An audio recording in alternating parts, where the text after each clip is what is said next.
Anda bergabung bersama kami dalam Money Talks on Location dan saat ini langsung dari Global Islamic Finance Summit 2023. Saat ini saya sudah bersama dengan Bapak Heri Gunardi selaku Direktur Utama Bank Syariah Indonesia. Selamat siang Pak Heri, apa kabar? Selamat siang Syarifah, alhamdulillah kabar saya baik. Alhamdulillah Pak Heri. Pak Heri, kalau kita berbicara ini acaranya luar biasa ya Pak ya, kita bisa melihat antusiasmenya sangat ramai, antusiasmenya luar biasa menghadirkan pembicara internasional juga begitu. Sebetulnya apa yang menjadi latar belakang dari Global Islamic Finance Summit 2023 ini?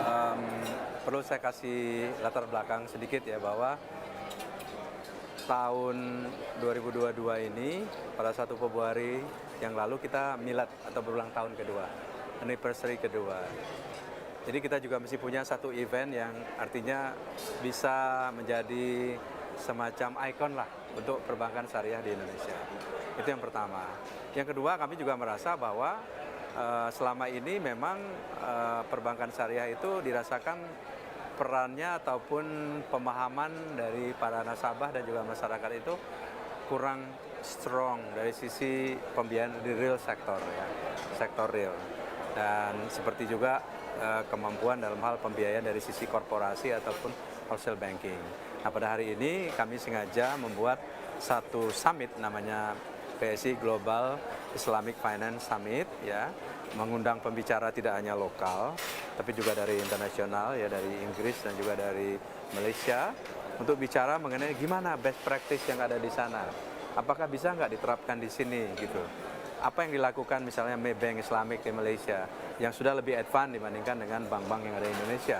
Nah, ini menjadi satu positive point buat kita untuk memberikan pemahaman, meningkatkan awareness dan juga edukasi sekalian kepada masyarakat bahwa sebetulnya pembiayaan syariah dari sisi sektor real dan juga dari sisi korporasi itu bisa kita lakukan juga seperti itu.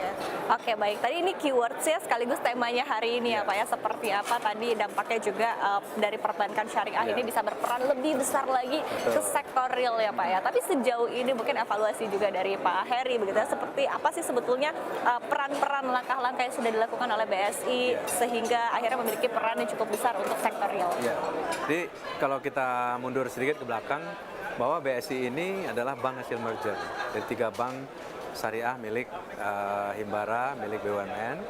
Kemudian bank ini menjadi besar.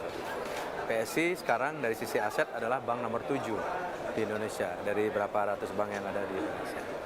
Nah, kemampuan permodalannya juga kuat ya, di atas 34 triliun. Cabangnya juga banyak, skillnya makin membaik. Karyawannya juga banyak juga yang bagus, bisa kita dorong untuk lebih memberikan manfaat kepada masyarakat dan juga nasabah. Nah, kami melihat bahwa selama ini terutama BSI itu memang kuat dari sisi segmen consumer dan retail. Ya. Nah, kita udah 2 tahun berjalan sangat strong di sini, tapi saatnya sekarang kita mulai naik juga ke wholesale ya, ke korporasi seperti sindikasi misalnya. Bahkan mungkin banyak juga yang nggak tahu tentang informasi di 2022 di league table Bloomberg ya tentang sindikasi urutan BSI sekarang menempati urutan 4 sudah untuk syndication ya, syndication lending ya di Indonesia. Setelah Mandiri, BNI, Sumitomo, sekarang BSI nomor 4. Jadi sebenarnya banyak hal yang sudah diperbuat oleh kita, banyak ikut sindikasi, membiayai sektor real juga. Tapi kita ingin lebih kuat lagi, lebih banyak lagi pasar masyarakat dan juga para pelaku bisnis mengerti bahwa BSI juga bisa, bank syariah yang lain juga bisa. Ini tadi seperti disampaikan di depan, awareness itu perlu di-create. Oke. Karena sejauh ini memang kalau ketika kita berbicara sektor consumer ini top of mind-nya ketika bank syariah adalah BSI ya Pak ya. Tapi seperti apa artinya peran dari BSI ini juga pengen melebarkan ke berbagai sektor lainnya termasuk adalah di wholesale ini sendiri. Nah, tapi tantangannya Pak Heri, karena pasti ada tantangannya dong ya. Seperti apa Pak?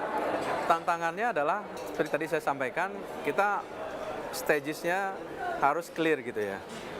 Literasi itu sangat penting menurut saya ya, atau edukasi sangat penting untuk bagi masyarakat ataupun nasabah itu mengerti.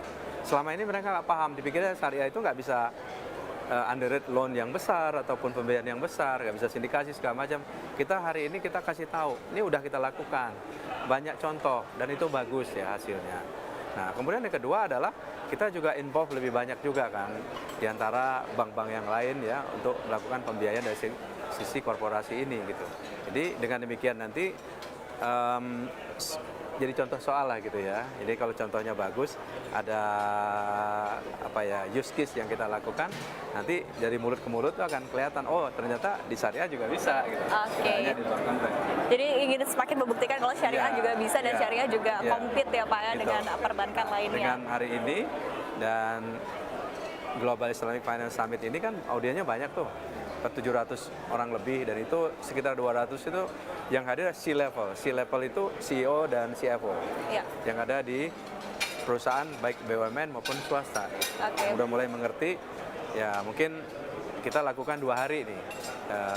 Summit ini 2 hari, hari pertama adalah sektor real, hari kedua besok terkait dengan wealth management. Oke. Artinya memang yang di-invite adalah untuk tadi sekali lagi pemahaman, tapi langsung dari level-level tertingginya di setiap perusahaan ya Pak Heri. Nah tapi ini pemantauan saya Pak, kalau saya lihat juga kan pergerakan dari BSI ini juga sebetulnya sejalan ya dengan arahan dari Presiden Joko Widodo juga begitu ya, ingin agar BSI ini ataupun juga Bank Syariah Indonesia terbesar di Indonesia ini tidak hanya menjadi pemain besar di Indonesia, tetapi juga global. Dan kita juga tahu begitu Pak, salah satu langkah utamanya untuk BSI Go Global ini dengan membuka kantor representatif di Dubai. Tapi mungkin roadmap-nya secara gambarannya seperti apa Pak?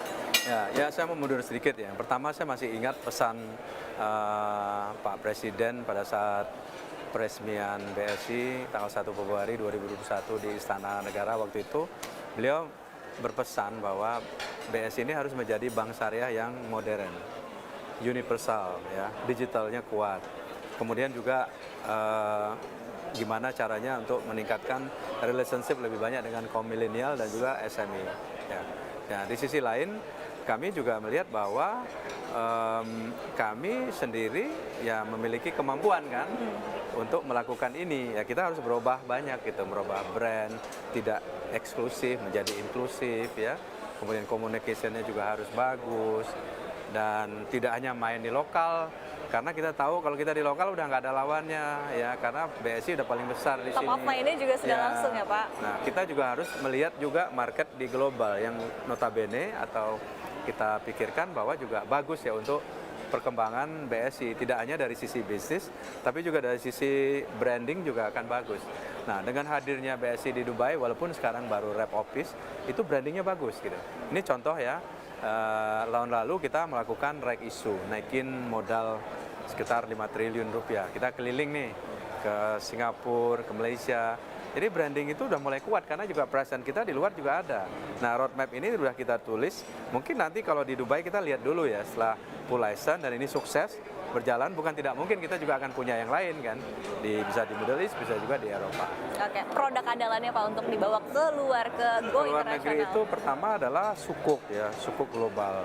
Kemudian kedua mungkin kita juga berharap ya investor luar negeri juga invest kan, membeli sukuk dan dananya digunakan oleh perusahaan di lokal dalam negeri.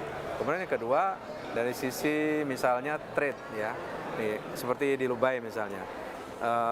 Perdagangan antara Republik Indonesia dan UAE itu 1 tahun mungkin sekitar 3,5 sampai 4 billion US dollar. Nah, sadar satupun bank dari Indonesia yang menangani LC-nya atau trade finance-nya gitu. Nah, kalau nanti BSI punya license untuk melakukan itu, paling tidak kan kita paling tidak 25% dari bisnis yang segede itu bisa juga dikerjakan oleh BSI misalnya. Nah, di sisi lain adalah diaspora, pengiriman uang ya dari luar kan banyak sekali ya. Di Middle East itu ada sekitar 1 juta tuh diaspora Indonesia yang bekerja di sana, kan butuh remittance kan, remit ke Indonesia. BSI bisa lakukan itu. Kemudian kita mungkin Syarifah nggak tahu informasi, ada sekitar 1.000 perawat dari Indonesia dikirim ke UAE, perawat. Nah itu juga pembiayaannya nanti juga lewat kita gitu. Jadi artinya ini baru dari satu negara ya Pak, Pak ya, baru dari UAE saja begitu. Kalau misalnya semakin go global lagi, semakin banyak lagi cabang-cabang di negara lain, potensinya juga semakin besar tentunya Pak Heri ya. Amin, didoain ya. Amin. Pak Heri, kita masih banyak yang bisa kita bahas, tapi kita akan jeda terlebih dahulu. Dan pemirsa jangan kemana-mana, tetaplah bersama kami di Money Talks. Memang membiasakan praktis di BSI bahwa ada sektor-sektor yang tumbuh, yang growth, ada yang netral ya, ada juga yang memang kita nggak mau biayain karena udah saturate gitu. tidak turun gitu. Ya, ini kita